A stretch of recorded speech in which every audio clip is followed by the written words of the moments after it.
자, 여러분 안녕하세요. 물리 수업하고 있는 박천익이라고 합니다. 어떻게 이런 형태로 이제 다시 문제풀이를 한번 진행을 해보려고 하는데 좀 뭐 도움이 많이 될 수 있도록 좀 준비를 많이 해봤는데 예, 방송 시스템을 좀 갖춰가지고 여러분이랑 같이 할 수 있도록 좀 이렇게 갖춰봤습니다.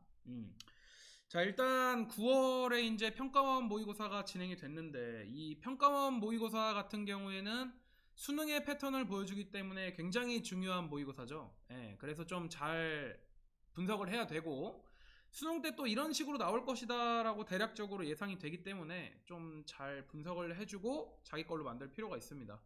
6월 평가원에는 생각보다 그렇게 보잘것 없었다 라는 판단이 들었다면 9월 평가원에서는 생각보다 난이도가 있게 나올 수 있겠는데 라는 생각이 들었을 것 같아. 그치?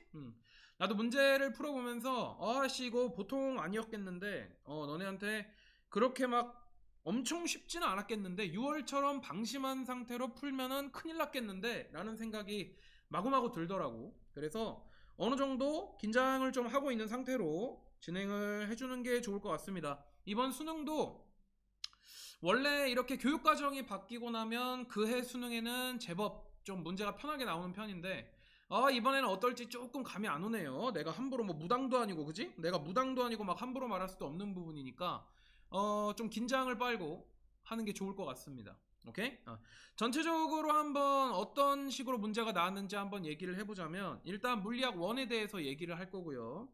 일단 1번부터 4번 정도까지는 생각보다 그냥 간단한 문제들이 나왔습니다. 그쵸? 그래서 1번에 보면은 자성에 대한 얘기, 2번에 보면 충격량에 관련된 얘기, 그리고 3번에 보면 뭐 전자기파에 관련된 얘기, 그죠? 그 다음에 4번에 보면 파동에 관련된 얘기가 나와 있는데 아마 본인이 기초가 부족하다라는 생각이 들면은 4번까지도 쉽지 않았을 겁니다. 그러면 큰일 납니다. 지금 남아있는 시간이 있는데 탐구의 기적이라고 그러지? 탐구의 기적은 반드시 일어날 수 있습니다. 그러니까 탐구의 기적이 일어날 수 있도록 여러분이 부족한 부분을 빨리빨리 떼워줘야 됩니다.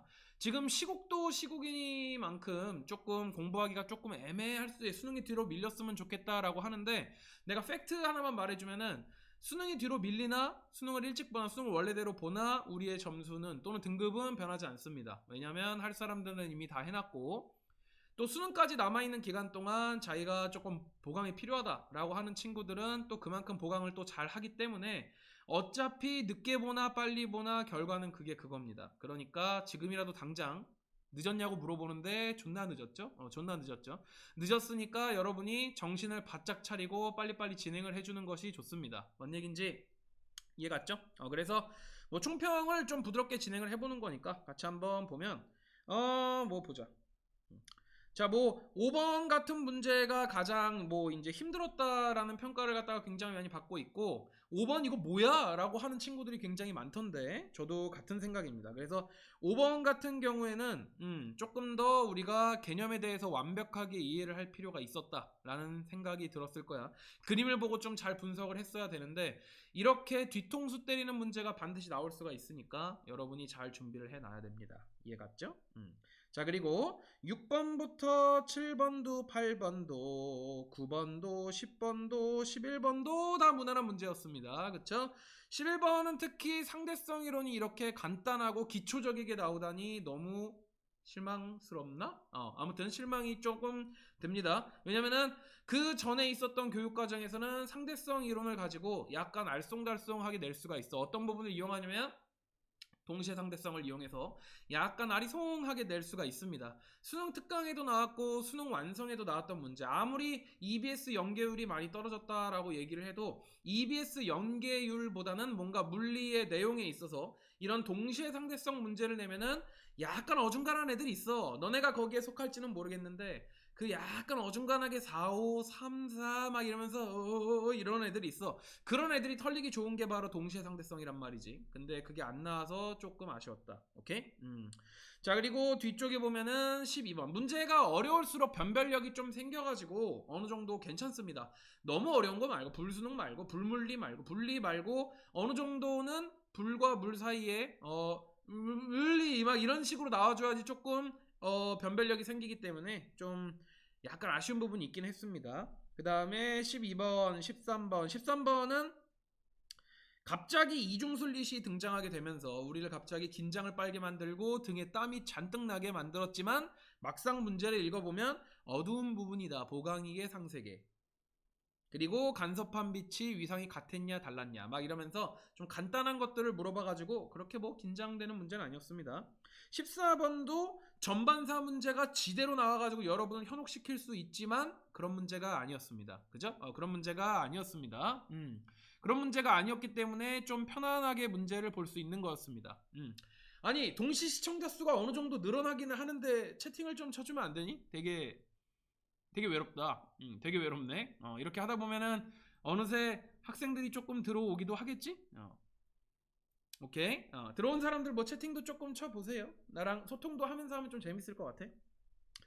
자, 그리고 15번을 보면은 그 열기관이랑 PV 그래프, 압력 부피 그래프라고 하죠. 그것들이 섞여가지고 나왔는데 수능 특강이랑 완성을 갖다가 어느 정도 풀어본 친구들 같은 경우에는 이 문제를 그렇게 어렵게 느끼진 않았을 겁니다. 오케이? 어렵게 느끼진 않았을 거야. 왜냐면 한번 다뤄봤던 거니까. 그쵸? 그래서 지금 네가 말하는 거는 그러면은 수능 특강이랑 완성을 풀어보면 조금 도움이 된다는 거냐라고 얘기를 하는데 도움이 됩니다. 넌구구 고맙다. 고마워. 고마워. 오케이. 채팅을 보니까 힘이 나네요.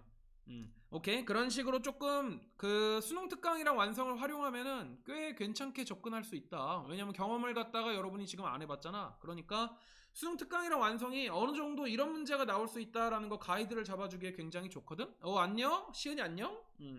그래서 굉장히 좋습니다. 오케이. 그 다음에 16번 문제를 보면은 이거는 전자기 유도에 관련된 문제였었는데 전자기 유도에 대한 문제가 굉장히 어려울 수 있지만 이 문제 같은 경우에는 굉장히 간단했습니다. 조금 쉽게 말하면 16번스럽지 않았다라고 표현할 수 있을 것 같아. 그 다음 뒷장으로 넘어와서 헬게이트가 열렸죠. 오케이. 일단 17번을 보면 우와 이거 존나 상대성 이론 같이 생겼다 라고 나도 생각하면서 문제를 접근을 해봤는데 알고 보니까 운동량 보존이었고 알고 보니까 쉬웠어. 오케이? 그래서 그렇게 어렵지는 않았다 라는 거 생각할 수가 있었고 물리하는 친구들이 봐야 됩니다. 물리하는 친구들이 그냥 아무나 막 보면 안 됩니다. 이 새끼 신기하게 생겼네 이러면서 보면 안 되고 물리 고르는 친구들 있죠. 이번에 수능 보는 친구들 도움되라고 하고 있는 거니까. 자, 그 다음 18번 보면은 전류에 의한 자기장이 나와 있고 그 전류에 의한 자기장을 이런 식으로 그래프를 그려가지고 나타낸 문제인데 생각보다 안 해본 사람의 입장에서는 쉽지는 않았을 겁니다. 하지만 어느 정도 문제를 잘 다뤄본 친구들 같은 경우에는 이 문제 쉽네 라고 접근할 수가 있었을 것 같아. 선생님이 다 풀어줄 거야. 오케이? 그 다음에 위쪽으로 가보면 19번 문제가 있는데 이 19번 문제 같은 경우에는 전기력에 관련된 문제가 알쏭달쏭하게 나왔죠. 전기력에 관련되어 있는 문제는 빠르게 설정을 해준 다음에 빠르게 식을 세워주는 것이 좋습니다. 식을 세워주지 않으면 어떻게 되냐면 버퍼링 걸려. 머릿속에서 모든 걸 해결하고 막 이렇게 물리하는 친구들이 어떻게 하냐면 머릿속에서 완벽한 알고리즘을 짜고 완벽한 그 문제풀이 시스템을 갖다가 쫙 갖춘 다음에 그대로 풀면 되겠다라고 한다면 문제를 풀기 시작하는데 큰 오산입니다. 전기력 같은 경우에는 식을 갖다가 조금 빨리빨리 세워주는 게 좋습니다. 오케이? 이것도 어려웠습니다. 어려웠지만 우리 이따가 같이 해보면 그리 어렵지는 않았다. 뭘 세워보면? 식을 세워보면 이라는 걸 느끼게 될 겁니다. 오케이? 지우개 안 지워져? 지우개. 오케이. 그렇게 어렵지 않았다라는 걸 느낄 수가 있을 겁니다. 오케이. 그 다음에 그 밑에 있는 20번 문항을 갖다가 같이 한번 보면 20번 같은 경우에는 되게 어렵게 생겼다라는 느낌을 받았겠지만 막상 기억이랑 니은 같은 경우에는 그렇게 어렵지가 않았습니다. 수능을 보지는 않지만 어떤 식으로 나올까 보러 왔어? 그럼 보면서 약간 느낄 거야. 그치? 물리 1, 2가 예전에 물리 1, 2가 약간 합쳐진 것처럼 나와 있습니다. 이 전세대인지 이 후세대인지는 모르겠지만 어쨌든 와줘서 고마워. 그래서 20번 문제를 보면은 용수철이 들어간 에너지 보존 법칙이랑 뭔가 역학까지도 이제 풀어낼 수 있도록 나오는 어려운 문제, 즉 킬러 문제로 나오게 됐는데 요게 굉장히 조금 애매했을 겁니다. 최대 속력을 갖다가 언급한 문제 자체가 굉장히 애매했을 건데 이게 교과서 요거가 그 교과서에서 그렇게 언급된 적이 없습니다. 근데 이제 어느 정도 수능에서는 그 수학 능력 시험이니까 상식도 어느 정도 작용을 해야 된다라는 거를 이용을 해가지고 이제 풀어야 되는 문제였던 것 같은데 이따가 얘기를 할 거지만 문제가 나온 것 자체가 굉장히 유감스러웠다. 앞으로도 등장을 하게 된다면 이거는 기억해야 되지 않을까 라는 생각이 듭니다. 그래서 이따가 문제를 풀 때 여러분한테 소스를 제공을 할 거니까 좀 같이 잘 해봅시다. 오케이? 물리교육과 학부생 고맙습니다. 고맙습니다. 자, 그러면은 다시 위쪽으로 올라가서 지금부터는 문제풀이를